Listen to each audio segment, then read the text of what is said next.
Good? Yeah. Hi, everyone. My name is Snyder. I'm from a company called TrendTrunk.com. Anybody heard of TrendTrunk?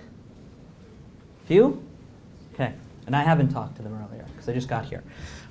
So we're a marketplace. Oh, actually, what I'm going to talk about, if you can interpret that, is thinking outside the box and some of the challenges that we went through.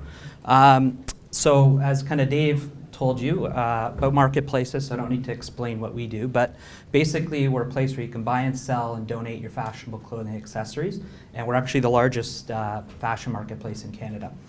So what's the problem? Most of the women can probably attest to this, maybe some of the guys. Too many clothes, nothing to wear. The actual stats say that you never wear 80% of your wardrobe, and you've got about $6,000 or more worth of clothing sitting in your closet. So what do you typically do?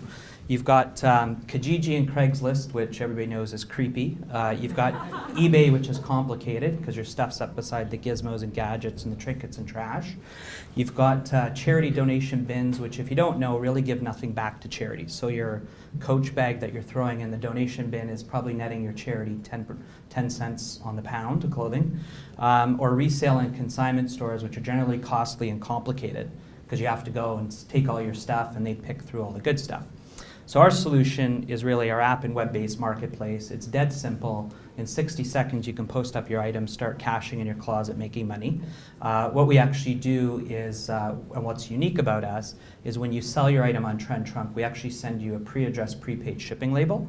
So it's one thing to obviously sell something online, but we make it really easy for the individual consumer to fulfill the item to the end buyer. So how it basically, well, a little messy, but literally you post up the item, somebody can search for your items on the site, whether it's or on our app, whether it's brand new or pre-loved items, and then you check out and it all can happen in 60 seconds. Oh. So the challenge in a nutshell that we had was, despite having this really cool marketplace and making it really easy for people, is we had a lot of women who had too many clothes and just didn't have enough time to post up stuff. And there's a few competitors in the US, and we were reading everybody was trying to build out warehouses and raise all this money and get all this excess staff.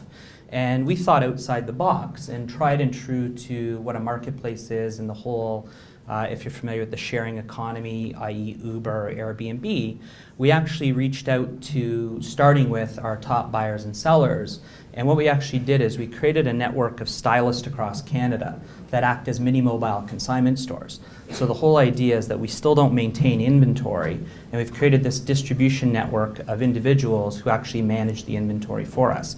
So the whole idea really is on our website is you can go on, you can either pick to list it yourself, or you can pick a stylist. And in, oh, well, it's not going to work.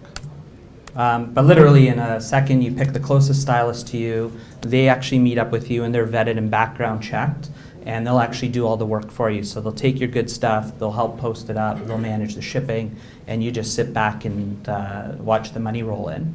And for us, that was a huge challenge because we're bootstrapped. A lot of the companies in the US are getting $10, $20 million worth of funding, but all of that's going really to operational costs, whereas we're driving it with the marketing.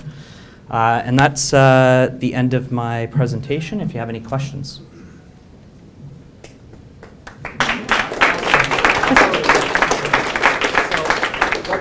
What percent of your users use the valet versus list themselves? Sure. So the valet service is still relatively new, and it's really our strategy for, I guess, if you will, the hyper-local ideas. So there might be somebody in Ottawa, somebody in Toronto.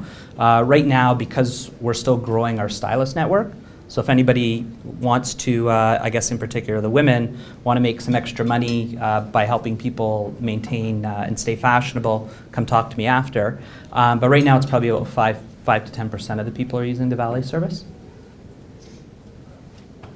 How did you get the customer buy-in once you launched the app the first time? Well, we've been pretty innovative at getting customers, so we've done a lot of event sponsorships and partnerships.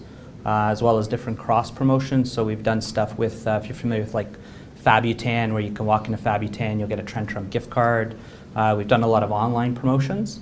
So really part of our strategy is just really adding it as a value add. So about 40% of our activity actually happens in the app. How do you deal with customers that are upset at product they ultimately receive? So we've got a return policy, so we've got a full guarantee because we back it all. And to that point, actually, the site, hopefully it'll all go on, is kind of looks like Pinterest and Facebook kind of feel. So what we're actually finding is there's not a huge issues with the items because a lot of the customers are dialoguing with each other in a public format, so it kind of weeds out any potential problems with it. Do you authenticate items, especially if like their name brand? Like you have, like for example, on eBay you can sell like Louis Vuitton stuff, and there's high sellers that Yep. are well known. Like you authenticate. So we don't authenticate it at this point, but all the sellers and buyers have ratings and feedback, so it's public, so it'll weed out any potential issues.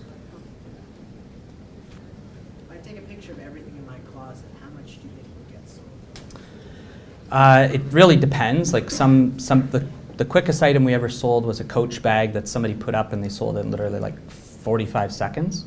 So it all depends on the quality of pictures and the price that you set, really. And we give you some sort of baseline prices. So if you put something up and you're not sure how much to sell it for, we'll give you some ideas of sort of a range to make it easier for you. How long did it take you to develop the app? Too long.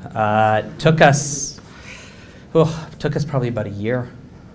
But we've got it for, if you've got Android or iOS, you can download it from the App Store. How much did it cost? Yeah, it's a free app. The app's, for everybody here, it's free.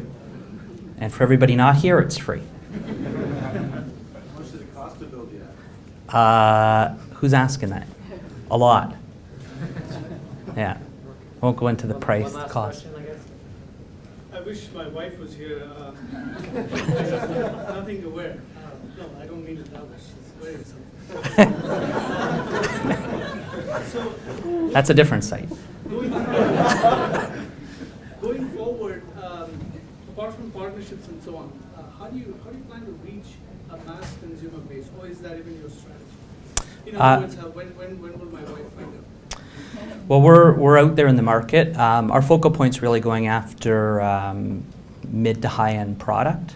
And we were just trying to get creative and doing different partnerships and promotions. So, I mean, we're looking for, if anybody here has any sort of complementary businesses or knows anybody, I mean, we're looking for different partnerships.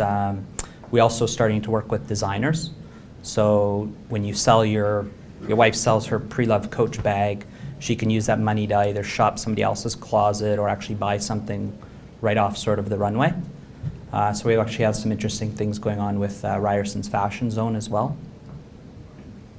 All right, thank you. Thanks, everyone. Yep.